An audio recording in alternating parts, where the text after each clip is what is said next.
बिस्मिल्लाहिर्रहमानिर्रहीम। अस्सलाम वालेकुम। मैं हूं आपकी उर्दू की मौल्लिमा राहिला समीर। उम्मीद है सब तालिब इल्म खैरियत से होंगे। हम पढ़ रहे हैं उर्दू बराए जमात हफ्तम, और इसका जो सबक हम आजकल पढ़ रहे हैं वो है तीसरे बाब का दूसरा सबक, रूह अर्ज़ी आदम का इस्तकबाल करती है। इसमें जो हम हासिल ताल्लुम आज पढ़ रहे हैं वो ज़बान शनासी से मुताल्लिक है। इस्तारा की पहचान कर सके, नीज़ तशबीह और इस्तारा में इम्तियाज़ कर सके, ये हमारा आज का सबक है जो कि हम सीखेंगे। इससे पहले कि मैं आपको बताऊं कि इस्तारा क्या होता है, एक छोटी सी सरगर्मी कर लेते हैं। ये देखें, ये मिसालें किसकी हैं? दूध जैसा सफ़ेद होना, गुलाब की तरह सुर्ख होना, शेर की तरह बहादुर। ये आपने बताना है कि ये किस चीज़ की मिसालें हैं। वीडियो को पॉज करें और ये सरगर्मी करें। शाबाश, आपने बिल्कुल सही बताया कि ये तशबीह की मिसालें हैं। दूध जैसा सफ़ेद होना, गुलाब की तरह सुर्ख और शेर की तरह बहादुर। ये तमाम मिसालें जो हैं वो तशबीह की हैं, जो कि हम पहले भी पढ़ चुके हैं। दोहराई कर लेते हैं कि तशबीह होती क्या है। तशबीह का मतलब है मुमासिल होना। एक शय को किसी अच्छी या बुरी खसूसियत की बिना पर दूसरी शय जैसा करार देना तशबीह कहलाता है। ये हम पहले भी पढ़ चुके हैं। हम किसी चीज़ को किसी चीज़ जैसा करार देते हैं तो वो तशबीह होता है। मसलन ये कहना कि मेरा बेटा तो चांद की तरह खूबसूरत है, तो ये तशबीह है। और अगर हम कहें कि ये बिल्ली तो दूध की तरह सफ़ेद है, तो ये भी तशबीह है। आज हमारा जो सबक है वो है इस्तारा। आज हम इस्तारे के मुतालिक पढ़ेंगे। इसकी वजाहत के लिए मैं आपको एक मिसाल से समझाती हूँ। मेरा बेटा शेर है, ये इस्तारा है। मेरा बेटा शेर की तरह है, ये तशबीह है।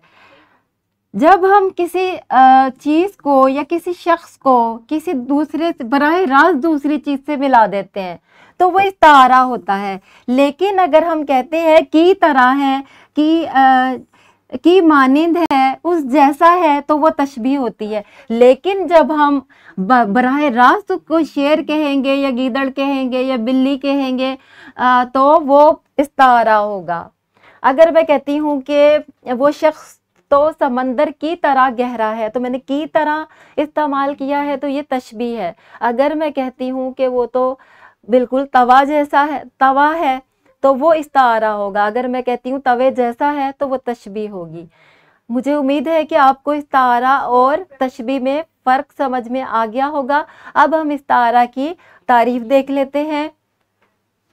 इस्तारा के लग़वी माना उधार लेना है, और इस्तिलाह में जब कोई लफ्ज़ अपने हकीकी माना की बजाय मजाजी माना में इस्तेमाल हो और हकीकी और मजाजी माना में तशबीह का ताल्लुक मौजूद हो तो इसे इस्तारा कहते हैं। किसी की बहादुरी को शेर जैसा बताने के लिए कहा जाए कि ज़ैद शेर है, इसमें शेर इस्तारा है क्योंकि ज़ैद शेर नहीं है बल्कि शेर की तरह बहादुर है। इसी तरह शायरी में भी इस्तारा इस्तेमाल होता है। मसलन ये शेर देखिए, बढ़ते तो कभी सूरते शमशीर ना रुकते, मिलने में किसी तौर से वो शेर ना रुकते। यहाँ पर सिपाहियों की मिसाल दी गई है। सूरत शमशीर तो आ जाएगा तशबीह में कि शमशीर की तरह, तलवार की तरह वो कभी नहीं रुकते थे और मुसलसल लड़ते थे। मिलने में किसी तौर से वो शेर ना रुकते, अगर वो मैदान जंग में उतरते थे तो वो शेर की तरह शेर थे और कभी भी नहीं रुकते थे। ये है इसमें इस्तारा और तशबीह में फ़र्क। इसको मज़ीद मिसालों से मैं आपको समझाऊंगी। अभी हम फ़र्क देख लेते हैं कि इनके दरमियान क्या फ़र्क है।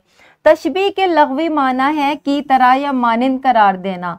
इस्तारा के लग़वी माने हैं उधार लेना। हम कोई लफ्ज़ उधार ले लेते हैं और बराह रास्त उस जैसा करार दे देते हैं।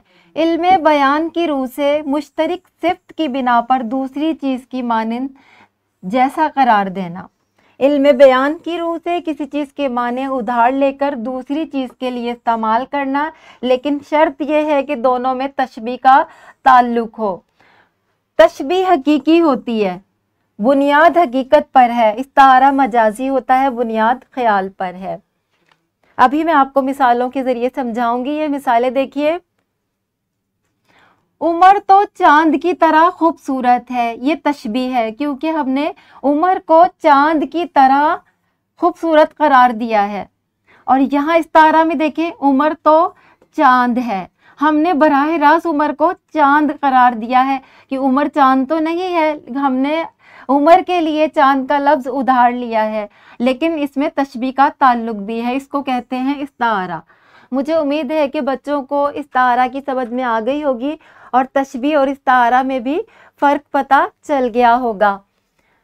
इनफरादी सरगर्मी आपकी ये है कि दी गई मिसालों से तशबीह और इस्तारा अलग करना है आपने। ये आपकी किताब से लिया गया है, अपनी मश्क में देखें इस सबक की। तो ये जितने भी अल्फाज हैं आपने बताना है कि इसमें कौन सा तशबीह से ताल्लुक़ रखता है और कौन सा इस्तारा से। ग्रोही सरगर्मी आपकी ये है कि दर्जे झेल इस्तारे नज़म में किस किस के लिए इस्तेमाल किए गए हैं, नीज़ इन इस्तारों को अपने जुमलों में इस्तेमाल करें। ये भी आपकी किताब से लिया गया है, आपने अपनी कॉपीज़ पर करना है।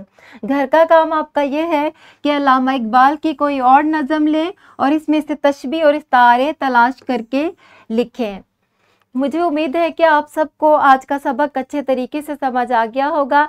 ये एक वर्कशीट है जो कि इस वीडियो के डिस्क्रिप्शन में मौजूद है, असातिज़ा कराम आपको देंगे, तो आपने इस पर ज़रूर काम करना है ताकि आपको तशबीह और इस्तारा अच्छे तरीके से समझ आ जाए। मिलते हैं अगले लेक्चर में, तब तक के लिए अल्लाह हाफिज़।